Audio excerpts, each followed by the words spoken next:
Hello and welcome to AgriCulture Live. My name's Rebecca Shields. I'm one of the directors at AgriCulture Recruitment Specialists. Now, don't go anywhere. You don't want to miss this. We've got a great episode all about pig farming and the careers available in the UK. If you have got any comments or questions, please post them and we'll come to them when we can. So I'm here with Mark Jagger. Mark, would you like to introduce yourself? Good morning. Yes, I'm Mark Jagger. I work for BQP. Originally started in beef and sheep over in North Wales and moved across the country back in the late 80s. Started on a pig farm after leaving agricultural college, just due to the fact that there was no work available in the Northwest. And then in the early 90s, started working on a breeding unit for a competitor. Managed that unit for about 4 years, and then through financial difficulties, anyone in the pig industry realizes that sometimes you get a job and you don't get an increase in pay. And after 4 years of no increase in pay, had to move on and joined BQP, which was in those days JBB Agriculture. Some of the older people will recognize the name. Very much as a pig finishing fieldsman. My love, I thought at the time, was in breeding herds, and I thought get into a big firm and make my way through to the breeding side of things. What I didn't realize was that actually working on the finishing side of pigs was very exciting, quite cutting edge, even though no one ever talks about it. And I'm here still 30 years later, so I'm sort of, in a funny way, a bit of the old furniture of BQP, just through the fact that I've been here, along with another colleague of mine, Richard Gooding, for over 30 years now with the company. Must be a good company to work for if you've been there that long. Yeah, I think we can all sit there as employees and see the faults in a company. When you've worked with other companies that maybe have more faults, and you get one that you actually feel comfortable with, yeah, I think they're a good company. They're honourable. They try and do what they say on the tin. They do treat animal welfare as high as possible. That is one of their pillars within the business and always has been. And that's why I've stayed. I could probably get more money elsewhere, but actually, could I look myself in the mirror in the morning in regards to maybe what that company's doing? Where with this one, anyone who knows me within the industry, I can be quite outspoken. And have been to my bosses, and they've listened. They might turn around and say, I'm not taking that, Mark, but they will listen. And sometimes we have changed minds. And as a team, the same thing. The team is listened to. And I think that's important. You don't want to be at the sort of the grassroots of the job and feel that the bosses aren't listening to you. And maybe other places can learn from that. So why agriculture? Why pigs? Where did it all come from? It came from, as a youngster, as a 6-year-old, I was very lucky that my father was a parish priest in Wensleydale up in North Yorkshire. And I was sent to a private school. Believe it or not, I was a chorister at Ripon Cathedral.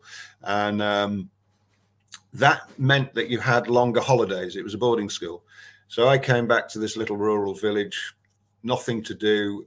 And there was a young farm labourer at the time who I was chatting to, as you do as a 6-year-old in those days.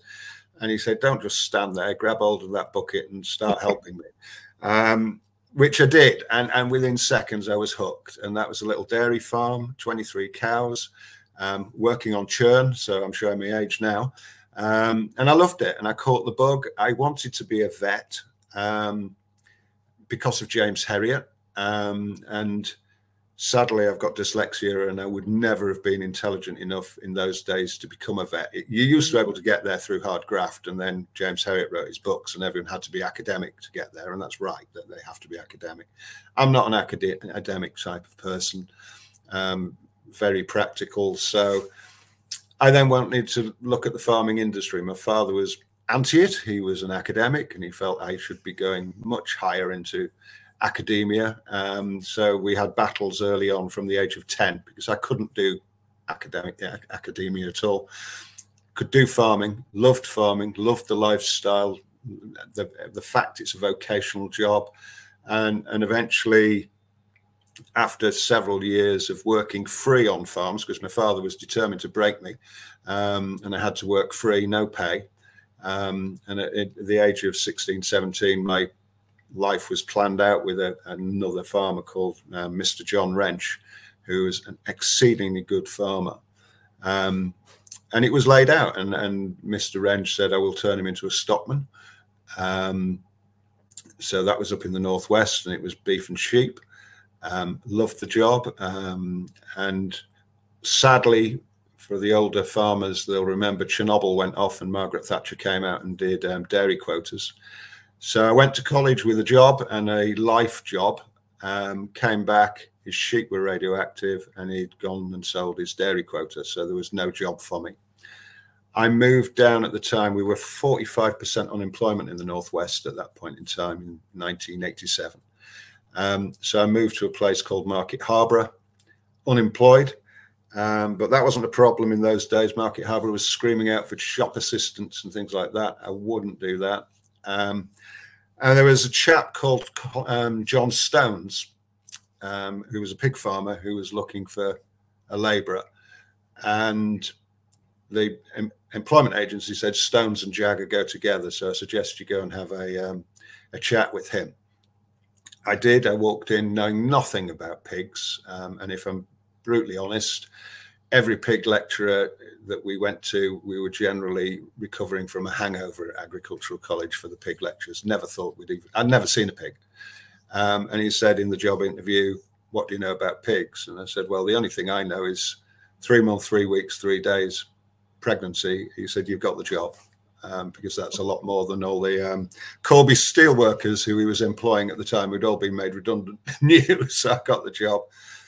Lady Luck was there.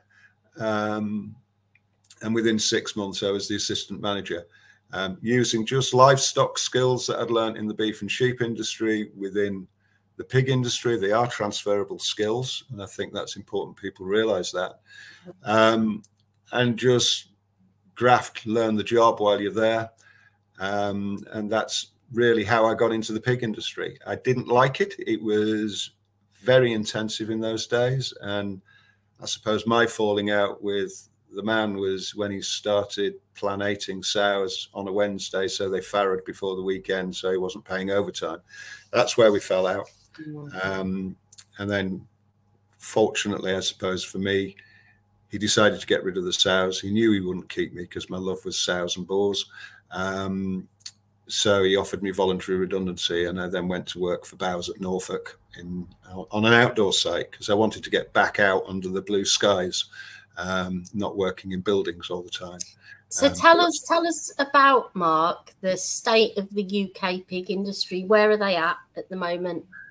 At the moment, feed prices going down, pork prices going up, so it's looking fairly healthy. We're not self-sufficient by a long way. I think it's about 40–45% self-sufficiency in the pig industry.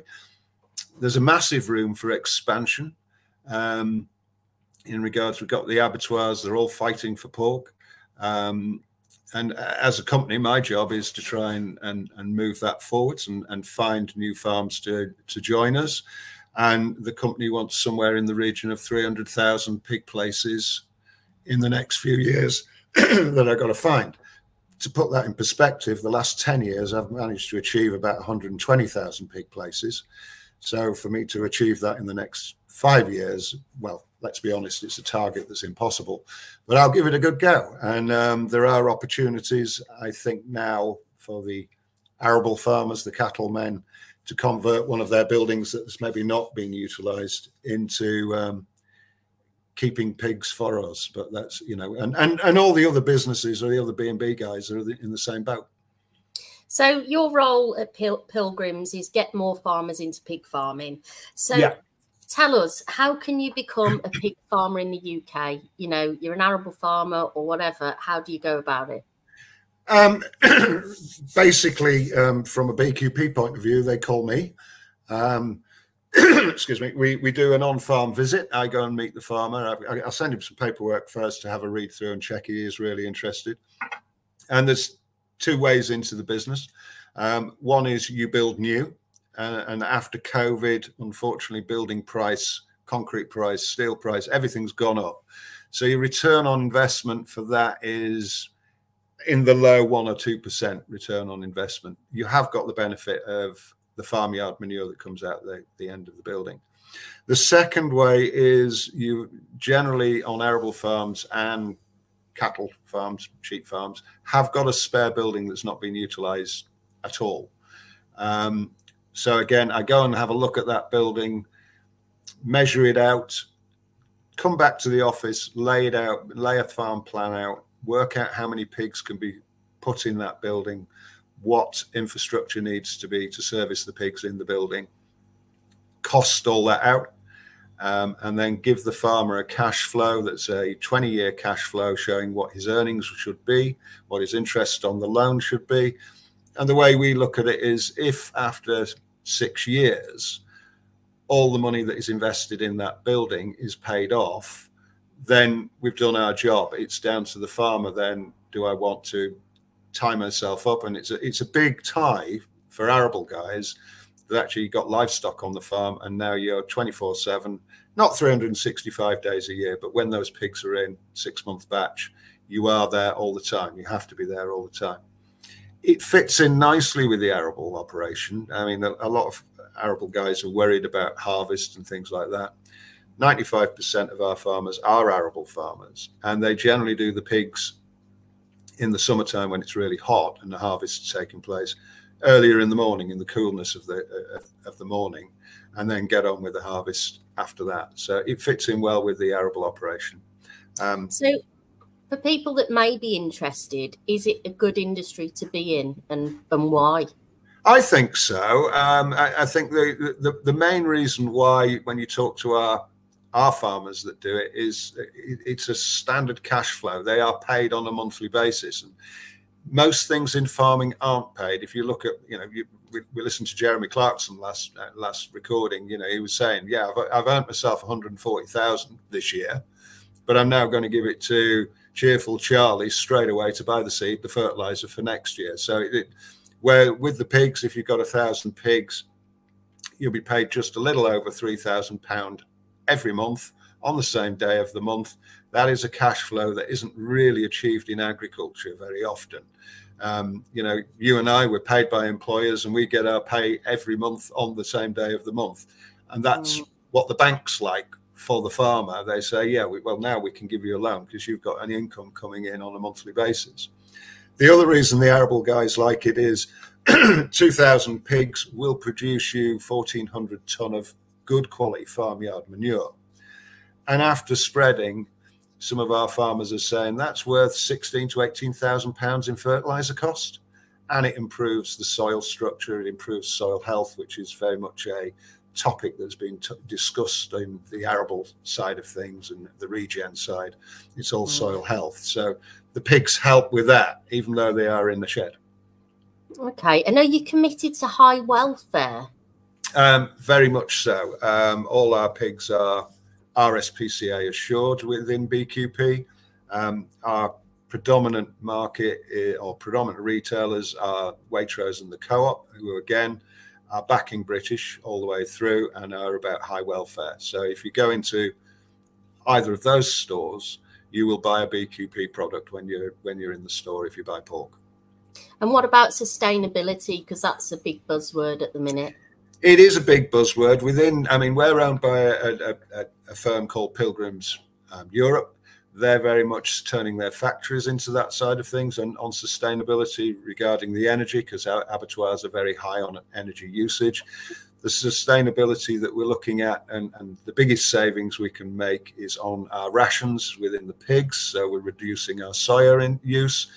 And in the last 5 years, kilos of carbon to produce a kilo of meat, we are now, against the UK, half of what the UK meat is on that side of things, on kilos of carbon used.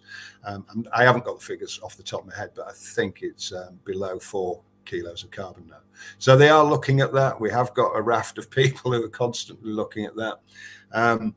without a doubt, at the minute with Brexit, all of a sudden what was classed as dirty water is now classed slurry, and the whole industry is having to speed up on that sort of ideas of how do we handle that, the mix of dirty water stroke slurry.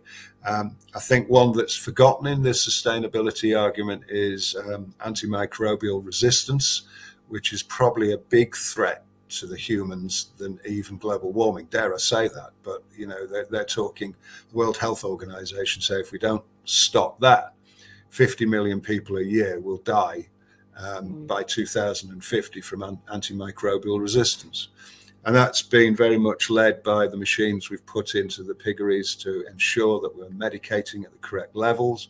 Our vets don't use drugs willy-nilly. They ensure that there's an autopsy done, and when we look at having to medicate, we're using the right drug. Are we getting the correct performance from that drug, i.e. are we seeing recovery rates correct?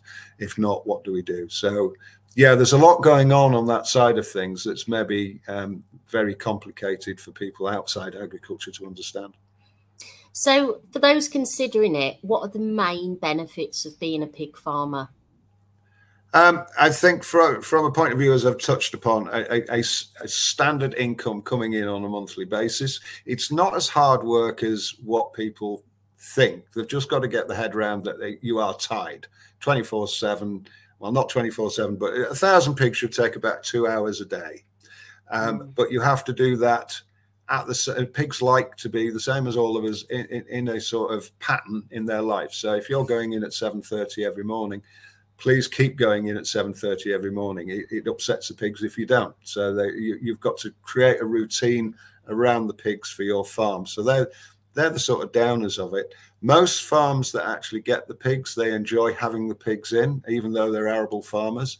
They'll never tell you in the pub that they've got a load of pigs. They always tell you they've got X numbers of acres, and the pigs are kept very quiet, and we don't talk about that. But they enjoy it, and I think that's an important thing. I think a second benefit to a lot of farming is it's a lonely occupation. And having your pigs with BQP, you will have a visit from someone outside your farm on a weekly basis.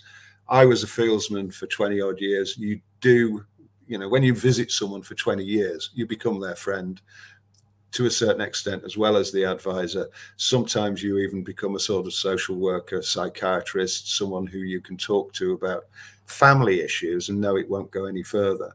And that all helps on your mental health, if you like, from a farmer point of view. Which is a big issue at the minute, isn't it? It is a big issue. It always has been a big issue. I think it's just that now we talk about it, where 20 years ago we never did talk about it. But we were there. We were hearing, you know, troubles with children, and I remember, you know, my kids going off on the wild and all the rest of it. And you just got to remind people that actually we were all like that. Yeah, 30, 40 years ago, we were just as bad, and bring it back into perspective. It's not clever counselling you need to do. It's just an open ear, really, and hear it and listen to people. And yeah, that is an important thing that you bring in with an industry that is outside arable, that you're coming in on a regular basis. And the ones that are on their own, strangely, and we have it as company policy that we actually ring them weekly to ensure that their mental health is good, because if their mental health is being challenged, they won't look after the pigs as well as we'd like. So you have got to, as a fieldsman, do a certain amount of that work. And what are the main drawbacks, other than you said about, you know, having to stick to the routine and things like that? What are the main drawbacks of being a pig farmer, would you say, so that people go into it with open eyes? I think the main drawback is that there's two within our system. We do a straw-based system, and anyone who's done straw-based system knows that in 2 weeks' time, the next 6 weeks will be hard work. The pigs get hot. They suddenly stop being clean animals and defecate and urinate in the wrong place. They go in the wrong place. They create you an awful lot of hard work, and it is physical labor. And unless you have someone coming on your farm on a weekly basis saying you're not the only person in the world that has this problem, you feel that you're on your own fighting 1,000 pigs who are going to defecate in the wrong place, and it can be very depressing. That So it is having someone coming in and say, look, sorry, this is what happens every year. Let's manage our way through the problem. The other is we work a batch system. And what I mean by that is all the pigs come in on 1 week and they all leave, and then we pressure wash down. Now, let's be honest, every now and then you have a bad batch, be it health, be it tail biting, be it other things. And no one does this job, and no one's in this industry, whether it's beef, sheep, cattle, to lose stock. But when you start losing stock and you feel useless, you've used medication, it's not worked, and whatever, it takes its mental toll on you. And again, that's why the field staff are there. But they're the two main downers about the job, I would say. And when that happens, it's, yeah, you need BQP, or you need friends and shoulders to cry on and whinge at. So looking at the industry as a whole, for those that don't know, are there many job opportunities in the pig industry? There are, and I think one of the things that's important to emphasize within the pig industry, there is an awful lot of females working with it as well. My team that I work with is 50% male and female, so you know it's brilliant. It doesn't require strength and brawn and all the rest of it. And we've employed women in our team for, well, the longest serving member of the team is 15 years this year. And she's female, so they've been around for a long time. And you can go from just being a pig labourer, if you like livestock, and you know, if you like lambing, get on an outdoor pig farm, because you are farrowing all year round, and they are seriously cute when they are born. It's good money because you are working outdoors, and today it looks great in East Anglia. It's nice and sunny, not too hot. But actually, you've got to sign up to being out there in a -16 chill factor wind in the middle of winter, and you've still got them stock to look after. You can't hide. There is nowhere to hide out there. And then you'll be in another week or two's time, maybe in 30, 40 degrees heat. So it's a tough job. It's well paid. And in winter it's short hours, and in summer it's long hours. So you can start off on that and work your way through and work your way up and become a farm manager. And one of the guys, when I started 30 years ago with Bowes at Norfolk, he now runs 3 or 4 units for BQP. And you know, it's funny when you look at history how it goes. He's probably a millionaire, and I'm still sat there in my little house in the middle of Debenham. So, you know, graft and you can get it. You can be a nutritionalist, you can be a vet, you can be an animal welfare person, you can be getting into the industry, you can be a pigman on finishing farms and a tractor driver on the arable farm in the afternoon. The world is your oyster within the industry, and I've gone to Otley College and Malton Morrell College over in the Midlands, talking about agriculture. You know, we all see just farms, but there isn't just farms. There's people who are out there dealing with the retailer and talking to Waitrose. They have to have agricultural knowledge. They have to understand the job. They generally have had to work their way up to then be able to talk to the big retailers and get them to understand what we're about, because they haven't done an agricultural course. They don't know why we do things. So really, if you're interested in agriculture, you need to sort of think wider than just driving a tractor in a field in the middle of Norfolk and Suffolk or the Midlands or wherever you are, or just chasing some cattle or sheep about in a field. You know, you can go right the way up to the top. So what do you think are the main skills that people need to be successful in this industry?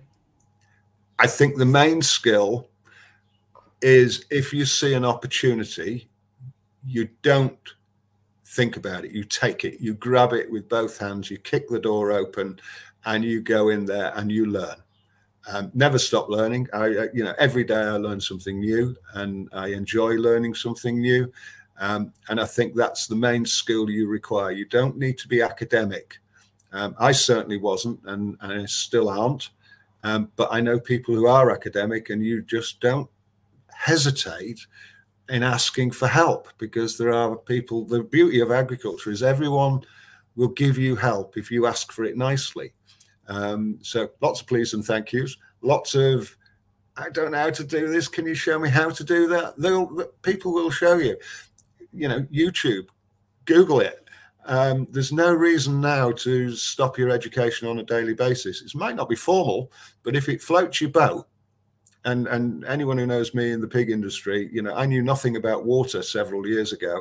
Now I'm seemingly the biggest water expert, and I will say spurt because a lot of mine leak, in the country. I knew nothing about it, trained myself up, and it was practical work. And I think there's a lot of things that youngsters and people of my own age can do if you just sort of say, oh, there's no one else going to do this, I'm going to have to crack on, learn it, learn the skills, and then pass those skills on. So, Mark, I understand there's initiatives like the Pig Industry Scholarship Programme to get more young entrants into the sector.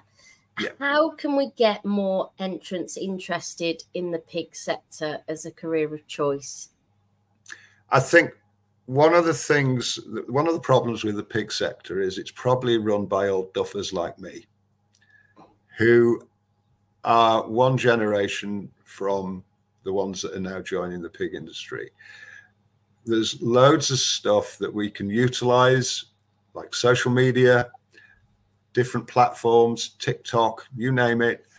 If you want to sort of really get people that are not within our industry interested in our industry, we have to show the successes. And all of this is free. It takes a little bit of time, but actually that's what the youngsters are tuned into. I think another thing, if you want to get into farming, you're a farm labourer and you're a farm manager and you want to get youngsters in, stop thinking that we have to start at 7:30 in the morning and finish at 7:30 at night. The next generation are not brought up like us. They're not brought up that you've got to wear a 4-tine fork out in 3 months and you've got to graft. They expect holidays. They expect weekends off. Sometimes there's a whole sector of workforce, and I'm talking about mums here, that are maybe looking for a part-time job. Look at employing part-timers, look at all this sort of thing. If we all have to look at our own children, they don't like getting out of bed before 8 o'clock in the morning. So actually start the day later, finish it later to get the hours out of them. Actually offering that might actually get you someone who you never even thought would be very good in the job. There's some great points there, Mark. It's about adapting, isn't it? Because nothing stays still.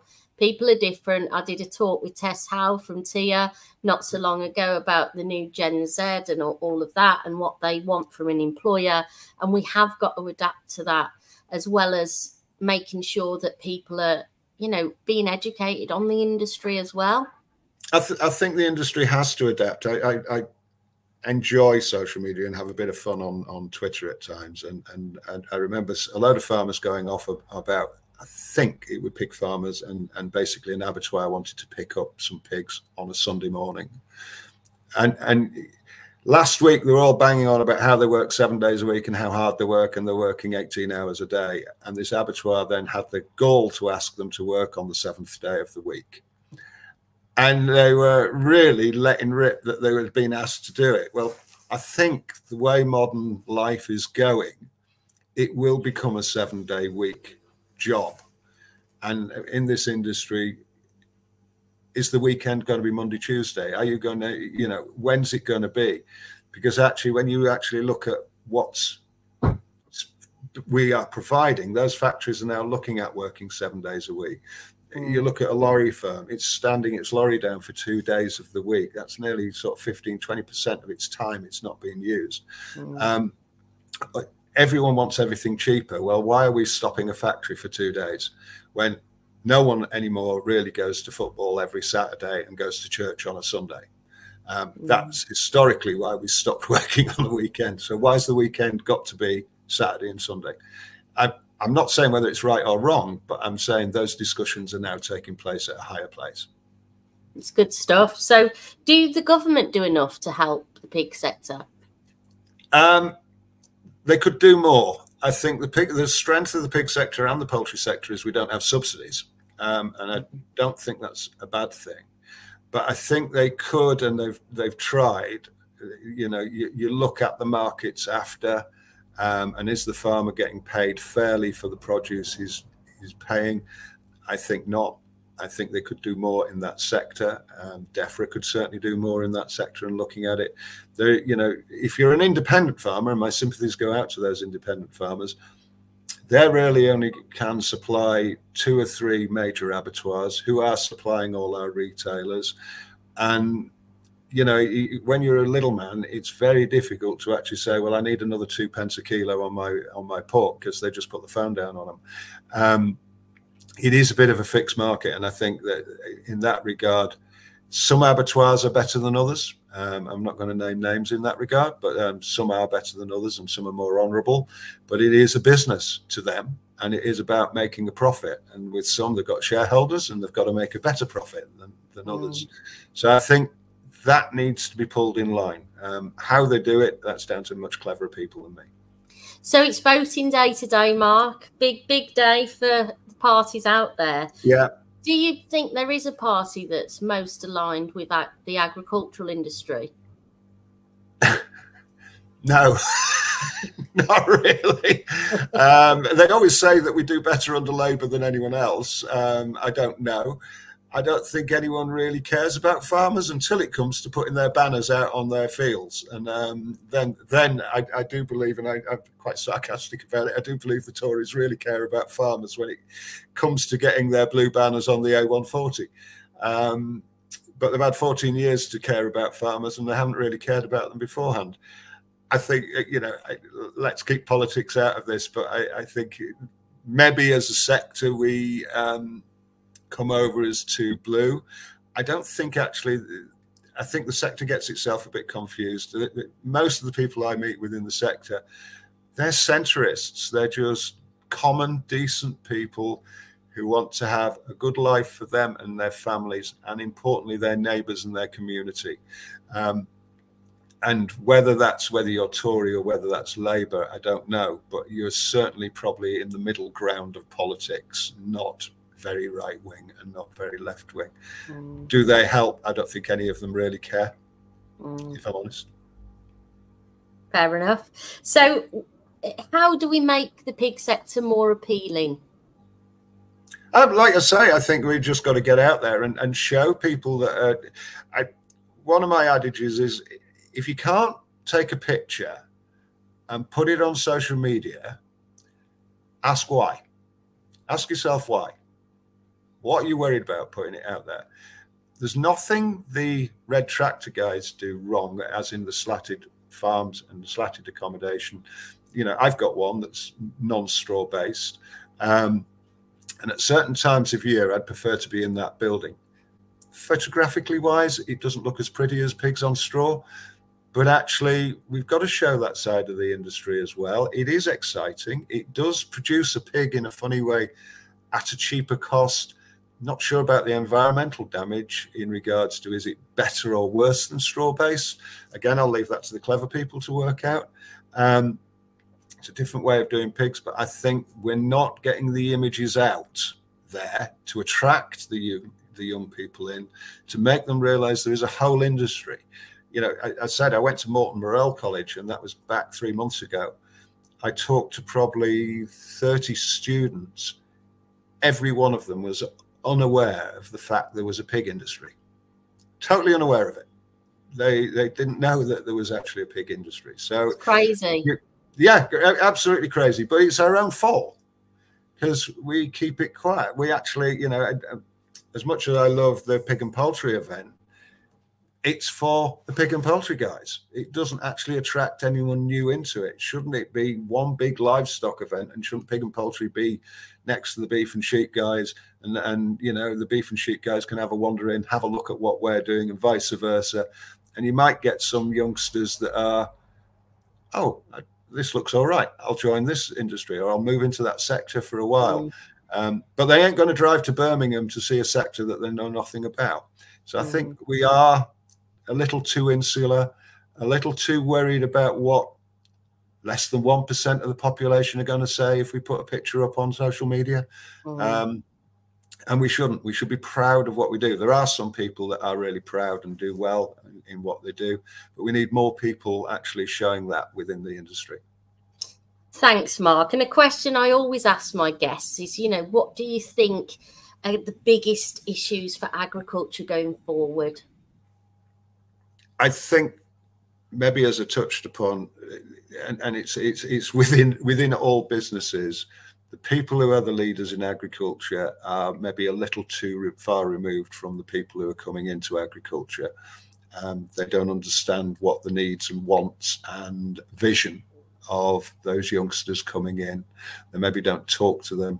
And I'm not suggesting it's just farmers. I'm saying, you know, within all businesses, be that contract pig keeping, contract cattle keeping, whatever, we generally make our packages suit the guys we're talking to, who are the farmers, the head of the farming, the head of the arable farm or whoever, who are usually in their 50s, sometimes even in their 70s.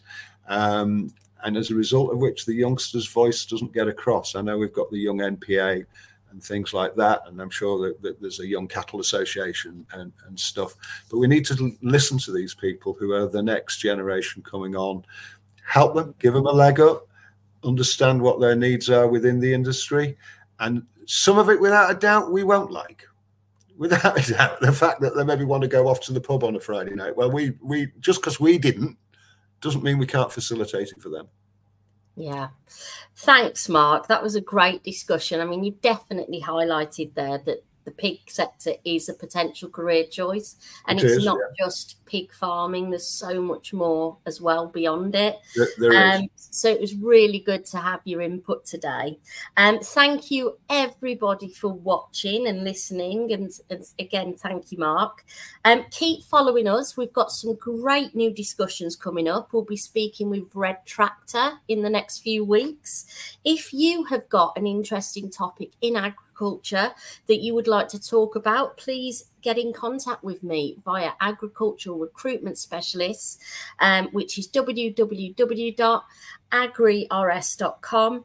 And if you'd like to hear more on any new issues and topics within the agricultural and farming industry, you can follow us on various channels, including Spotify, YouTube, Apple Podcasts. Just look up Agriculture Live. So that's all from me. Mark, would you like to say goodbye? Thank you for listening to this old duffer. Goodbye.